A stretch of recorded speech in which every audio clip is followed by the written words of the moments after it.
नमस्कार दोस्तों, मैं सतिंदर चौधरी आप सभी का एक बार फिर बहुत बहुत स्वागत करता हूं। दोस्तों, इस वीडियो लेक्चर सीरीज़ में बेसिकली हम क्या करने जा रहे हैं, इसमें हम जो आपकी बुक है शंकर आईएएस इन्वायरमेंट, उस बुक को हम जो उसके इम्पोर्टेंट पॉइंट्स हैं उनको पढ़ेंगे, समझेंगे, जो कि हमारे लिए, हमारे एग्ज़ाम के लिए बहुत इम्पोर्टेंट होंगे। तो पूरी बुक में जितने चैप्टर हैं, चैप्टर वाइज सबसे पहले हम चैप्टर को पढ़ेंगे। पढ़ने के बाद में जो उसके मेजर की पॉइंट्स हैं, इम्पोर्टेंट पॉइंट्स हैं, उनको निकाल के उनकी एक समरी बनाएंगे और फिर उनको अंडरस्टैंड करेंगे कि क्या मतलब है इस लाइन का। तो मैं उम्मीद करता हूँ कि बहुत ही इम्पोर्टेंट सीरीज होने वाली है ये भी हमारे लिए। तो चलिए शुरू करते हैं आज का लेक्चर। सबसे पहले मैं थोड़ा अपने बारे में बता दूं। मैं Satinder Chaudhary, environmental research scientist, environmental consultant, environmental educator, लगभग 7 साल से मैं अपने फील्ड में काम कर रहा हूं। ये मेरी क्वालिफ़िकेशन के बारे में। आप इन्वायरमेंट के हमारे सबसे बेस्ट प्लेटफॉर्म से जोड़ सकते हैं, इन्वायरो अकेडमी। यहाँ पे मैंने नंबर दिया है 7696180020।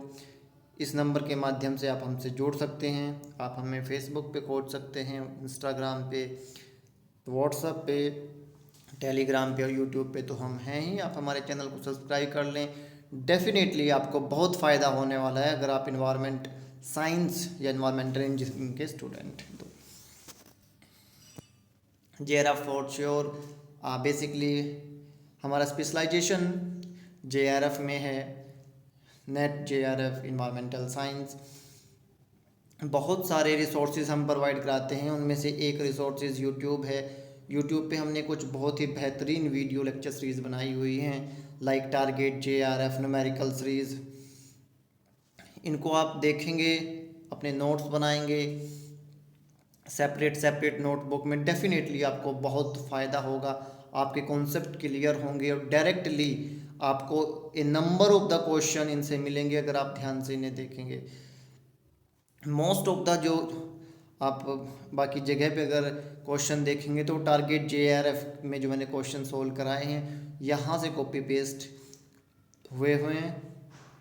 तो मैं आपसे यही एक सजेशन दूंगा कि अगर आप JRF की तैयारी कर रहे हैं तो हर सीरीज को प्लेलिस्ट में जाके आप अच्छे से देख के नोट करो। कोई डाउट हो आपको तो डेफिनेटली आप हमसे पूछ सकते हैं। सॉरी। तो अब बात करते हैं बुक में जो पहला चैप्टर है शंकर आईएएस में, तो उसको मैंने 2 पार्ट में डिवाइड किया है। 2 लेक्चर में हम पहले चैप्टर को ख़त्म कर देंगे। तो सबसे पहले उन्होंने इकोलॉजी की डेफिनेशन दी है।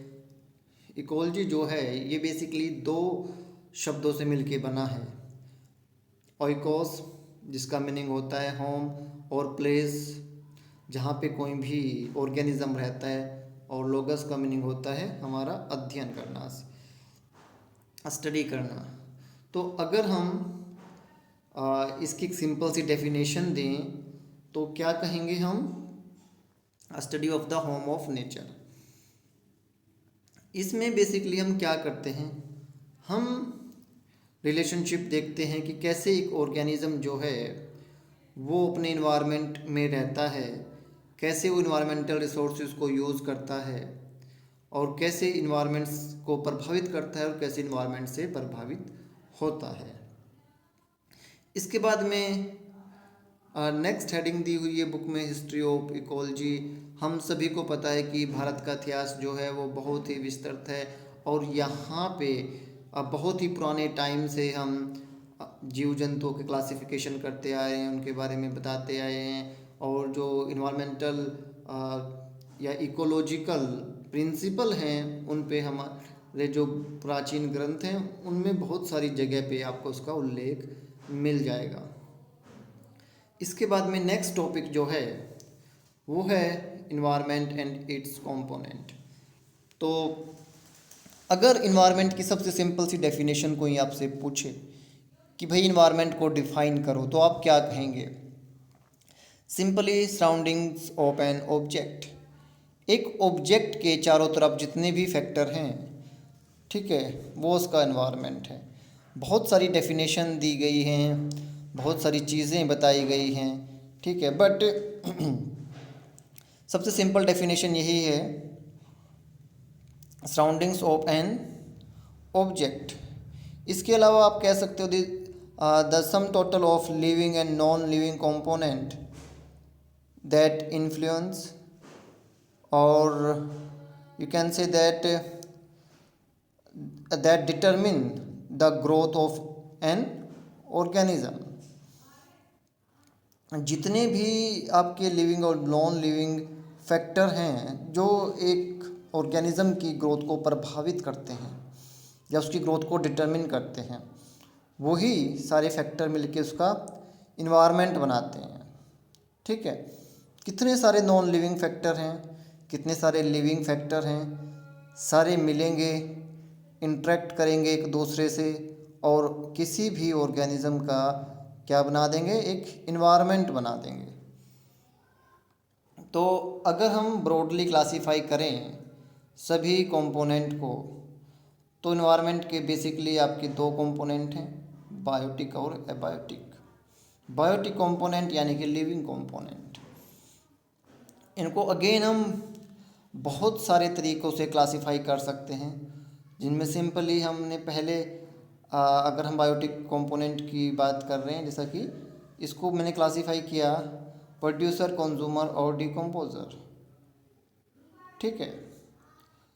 या इसको आप ऐसे भी क्लासीफाई कर सकते हो कि वही ऑटोट्रोप्स एंड हिटोट्रोप्स। अलग अलग बुक्स में अलग अलग आपको चीज़ें दी गई हैं, अलग अलग तरीके से बताया गया है। बात यही है, नॉन लिविंग कंपोनेंट।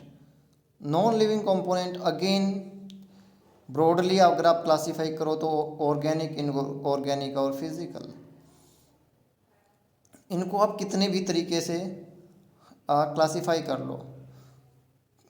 एक दूसरी क्लासिफिकेशन है कि इनको ओपन करके इनके जो सब यूनिट्स हैं उनको बता दिया है, भाई एनर्जी होगी, रेडिएशन हो गया, टेम्परेचर हो गया, वाटर हो गया, atmospheric gases, fire, gravity, topography, soil, बहुत सारे ऐसे करके ओपनली आपको चीज़ें बता दी गई हैं।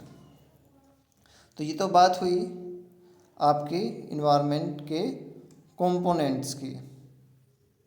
नेक्स्ट जो टॉपिक है बुक में वो है levels of organization in ecology. तो सबसे पहले इनको हमने अरेंज कर दिया smaller unit to largest unit. सबसे पहले ऑर्गेनिज्म आए, ऑर्गेनिज्म से पॉपुलेशन बनी, पॉपुलेशन से कम्युनिटी, कम्युनिटी से इकोसिस्टम, इकोसिस्टम से बायोम, बायोम से बायोस्फीयर। तो सबसे जो स्मॉलेस्ट यूनिट है या जो आपका लोएस्ट लेवल है वो आया ऑर्गेनिज्म। ऑर्गेनिज्म यानी कि जीवधारी, जो भी सांस ले रहा है, ग्रोथ कर रहा है, ठीक है, रिप्रोडक्शन कर रहा है, इसका नंबर बढ़ रहा है, वही क्या है, ऑर्गेनिज्म है। ये चाहे आपके यूनिसेलुलर हो या मल्टी सेलुलर हो। यूनिसेलुलर जैसे अमीबा हो गया, आपका पैरामीशियम हो गया, और मल्टी सेलुलर जैसे कि हम हो गए, ठीक है। ये सबसे स्मॉलेस्ट यूनिट है। इससे ऊपर की तरफ अगर हम चलें तो आएगा पॉपुलेशन। पॉपुलेशन जो है वो क्या आएगा आपका, ऐसे ऑर्गेनिजम्स का समूह, ठीक है। बहुत सारी जगह पे ऑर्गेनिजम्स की जगह पे इंडिविजुअल दिया हुआ है, ठीक है। इंडिविजुअल यानी कि एक सिंगल ऑर्गेनिज्म। तो बहुत ज़्यादा कंफ्यूज करने की अपने आप को ज़रूरत नहीं है। बहुत सारी बुक्स में ऑर्गेनिज्म दिया हुआ है, बहुत सारी बुक्स में इंडिविजुअल दिया गया है, ठीक है। तो मैंने यहाँ पे ऑर्गेनिज्म लिखा है। अगर कहीं पे आपको इंडिविजुअल मिले तो उसका मतलब भी यही है कि भाई एक इंडिविजुअल, वो कोई भी ऑर्गेनिज्म हो सकता है, वो प्लांट हो सकता है, बैक्टीरिया हो सकता है, वो वायरस हो सकता है, ह्यूमन हो सकता है, कोई भी एक इंडिविजुअल या कोई भी एक ऑर्गेनिज्म का एक समूह जो एक पर्टिकुलर स्थान पे रहता हो और जो इंटरब्रीड कर सकता हो, उसको आप क्या कहेंगे? उस समूह को, उस ग्रुप को, उसको आप पॉपुलेशन कहेंगे।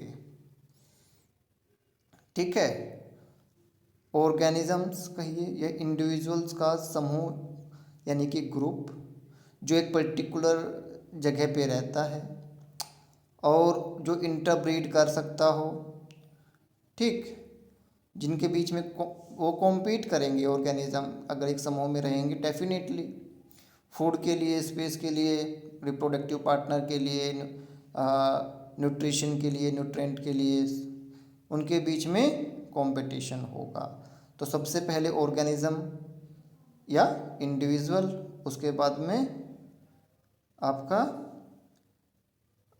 पॉपुलेशन। ऑर्गेनिज्म एक सिंगल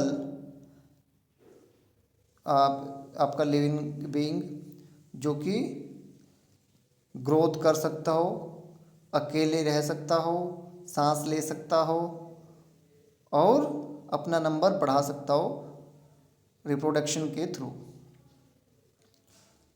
उसके बाद में पॉपुलेशन, इंडिविजुअल का समूह जो कि इंटरब्रीड कर सकते हो। ठीक है, मैंने इंडिविजुअल में कहा कि जो ग्रोथ कर सकते हो, ठीक है, रिप्रोडक्शन कर सकते हो, बट यहाँ पे मैं एक समूह की बात कर रहा हूँ पॉपुलेशन में। क्रिस्टल क्लियर चीज़ें समझ में आनी चाहिए आपकी। एक तो चीज़ है कि भाई एक इंडिविजुअल कैपेबल होना चाहिए रिप्रोडक्शन के लिए, ठीक, और एक पॉपुलेशन में क्या है? ग्रुप ऑफ ऑर्गेनिज्म जो इंटरब्रीड कर सकते हो। बहुत ही इंपॉर्टेंट टर्म्स आ जाती हैं ये, जब हम क्वेश्चन मिलते हैं हमें इस टाइप के तो हम थोड़े कंफ्यूज हो जाते हैं। तो crystal clear, A population is a group of individual of a single species living together with in a particular geographical area. They interbreed and compete with each other for resources. ये book की definition है, इसी को आपने समझना है। ठीक है, तो आई थिंक ये चीज़ क्लियर हो गई होगी आपको कि सबसे पहले इंडिविजुअल, इंडिविजुअल के बाद में आपका पॉपुलेशन, पॉपुलेशन के बाद में कम्युनिटी। अब कोई भी पॉपुलेशन है, मान लीजिए एक फॉक्स की पॉपुलेशन है, तो वो अकेले तो नहीं रह सकती, कहीं ना कहीं पे उसको खाने के लिए, ऑक्सीजन के लिए किसी न किसी दूसरी पॉपुलेशन के साथ में रहना पड़ेगा, इंटरेक्ट करना पड़ेगा। तो क्या होता है कि बहुत सारी पॉपुलेशन जो हैं वो एक जगह पे रहती हैं और उसको हमने क्या कह दिया? उसको हमने कम्युनिटी कह दिया। ठीक, ये पॉपुलेशन एक दूसरे से इंटरेक्ट करती हैं और एक कॉमन इन्वायरमेंट में वो रहती हैं। तो डिफरेंट डिफरेंट पॉपुलेशन के समूह को आपने क्या कहा? इसको आपने कहा कम्युनिटी। अब इसके बाद में बात आती है आपके इकोसिस्टम की। तो इकोसिस्टम क्या है बेसिकली? इकोसिस्टम अगर आपकी सिंपल सी आप डेफिनेशन दो तो सेट ऑफ द आपका बायोटिक और एबायोटिक फैक्टर्स जो एक पर्टिकुलर एरिया में रहते हैं और एक दूसरे को प्रभावित करते हैं। ठीक है,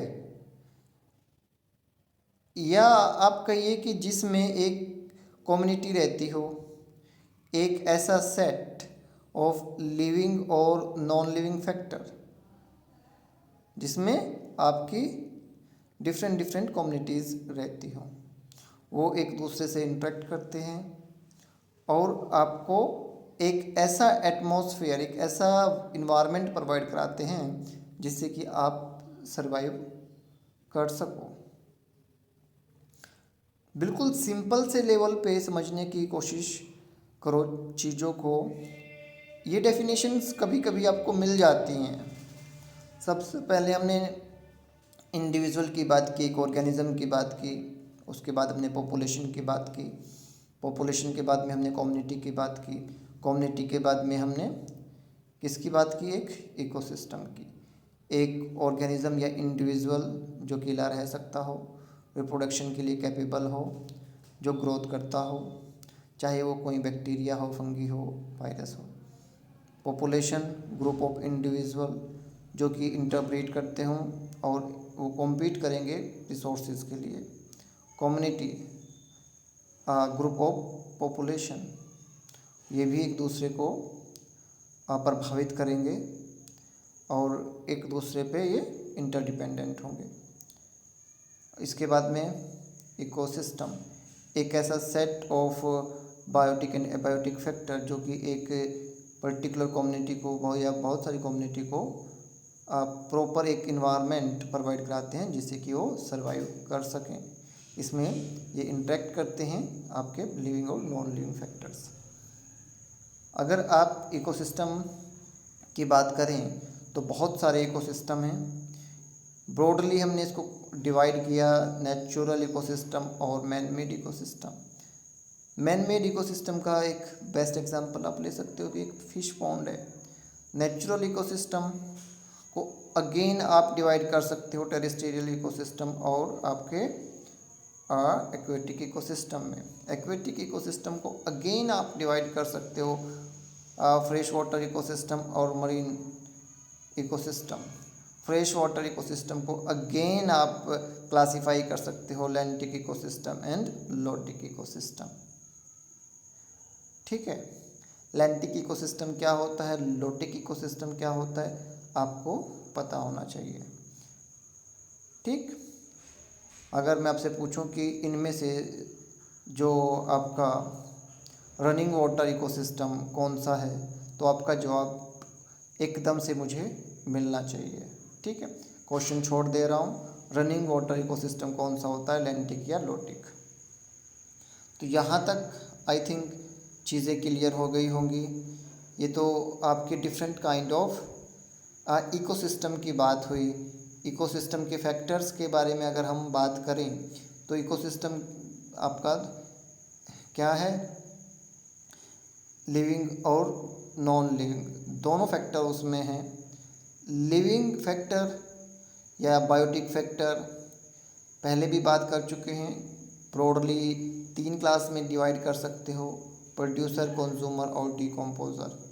ठीक है, या इसके अलावा आप इन्हें ऑटोट्रॉप्स और आपका हेटेरोट्रॉप्स में डिवाइड कर सकते हो। ऑटोट्रॉप्स यानी कि जो अपना भोजन खुद बना सकते हैं, अपना फूड खुद सिंथेसिस कर सकते हैं, और आपका क्या हेटेरोट्रॉप्स जो कि अपने फूड के लिए जो हैं वो दूसरों पे डिपेंडेंट रहते हैं। अगेन आपके बायोटिक फैक्टर सिंपली 3 पार्ट में डिवाइड किया था हमने इनको, ऑर्गेनिक, इनऑर्गेनिक और फिजिकल। बट अगर आप इनको सब यूनिट में डिवाइड करें तो आपकी ह्यूमिडिटी होगा, टेम्परेचर होगा, रेनफॉल होगा, लैटिट्यूड होगा, एल्टीट्यूड होगा, एनर्जी फ्लो हो गया, एटमॉस्फेयर गैसेस हो गया, बहुत सारे फैक्टर्स में आप इनको डिवाइड कर सकते हो ऐसे करके। इसके बाद एक बायोम की बात करें तो बायोम क्या है। बायोम में हमने जो आपका लार्जेस्ट यूनिट है बायोस्फीयर, उसको छोटे छोटे पार्ट्स में डिवाइड कर दिया। हर बायोम का अपना एक पर्टिकुलर या ये कहिए कि स्पेसिफिक कैरेक्टर्स होते हैं। कैरेक्टर यानी कि वहाँ पे अपना एक पर्टिकुलर क्लाइमेट होता है, पर्टिकुलर वेजिटेशन होती हैं, पर्टिकुलर एनिमल होते हैं, और वहाँ पे एक अलग सोयल टाइप होता है। सब कुछ यानी कि उनका जो एटमॉस्फेयर के फैक्टर्स हैं, जो सारे के सारे उनके वातावरण के फैक्टर हैं एक बायोम के, वो दूसरे बायोम से अलग होते हैं।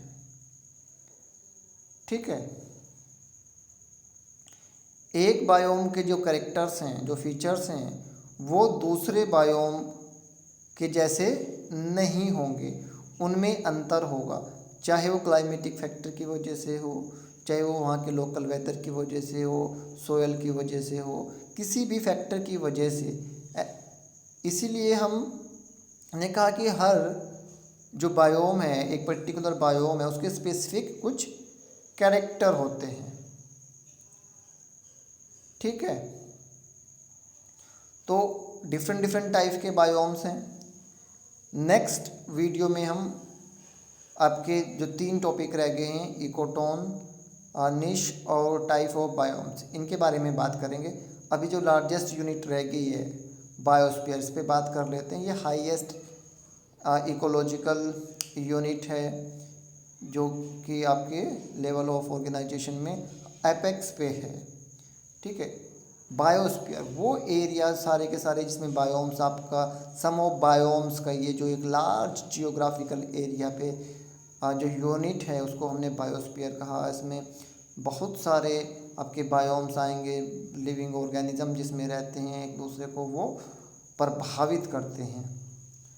ठीक है, पर ज़्यादातर जो आपका बायोस्फीयर है वो कहाँ रहता है, आपके upper most part of earth. तो शुरू से हमने इसको देखा, सब आपके लेवल ऑफ ऑर्गेनाइजेशन को ऑर्गेनिज्म से शुरू किया। ऑर्गेनिज्म के बाद में हमने बात की पॉपुलेशन की, पॉपुलेशन के बाद बात की कम्युनिटी की, कम्युनिटी के बाद में इकोसिस्टम, इकोसिस्टम के बाद बायोम, और बायोम के बाद में बायोस्फीयर। तो ये आपके लेवल हैं। इन पे आपको बहुत बार क्वेश्चन मिल जाता है, सीरीज़ बनाने को दे दी जाती है, कोई डेफिनेशन पूछ ली जाती है। तो जैसा मैंने बताया था कि इस बुक का पहले चैप्टर को मैंने 2 लेक्चर में डिवाइड किया है। जितनी चीज़ें हमने अभी तक पढ़ी हैं, बेसिकली उनके जो मेजर पॉइंट हैं वो मैंने यहाँ पे लिखे हैं, और जहाँ तक मुझे लगता है आपको क्लियर हो गए होंगे। फिर भी अगर कोई डाउट आपके मन में आ जाता है या कोई क्वेश्चन मार्क रह जाता है तो आप मुझसे पूछ सकते हैं। नेक्स्ट लेक्चर में हम ये चैप्टर आप पूरा कर देंगे। ठीक है, बेसिकली 3 चीज़ इसमें रह गई हैं, डिफरेंट टाइप ऑफ बायोम्स, थोड़ा सा निश के बारे में दिया गया है उसमें, और थोड़ा सा उसमें दिया गया है आपका इकोटोन के बारे में, तो उस पर हम बात करेंगे। तो दोस्तों सीखते रहिए, मुस्कुराते रहिए, मेरी बेस्ट विशेज़ आपके साथ में है। God bless you, thank you. जैसे मैंने पहले भी कहा कि अगर आप हमारे प्लेटफॉर्म इन्वॉल्व अकेडमी से जुड़ना चाहते हैं तो जुड़ सकते हैं, डेफिनेटली आपको बहुत फ़ायदा होगा। Thank you.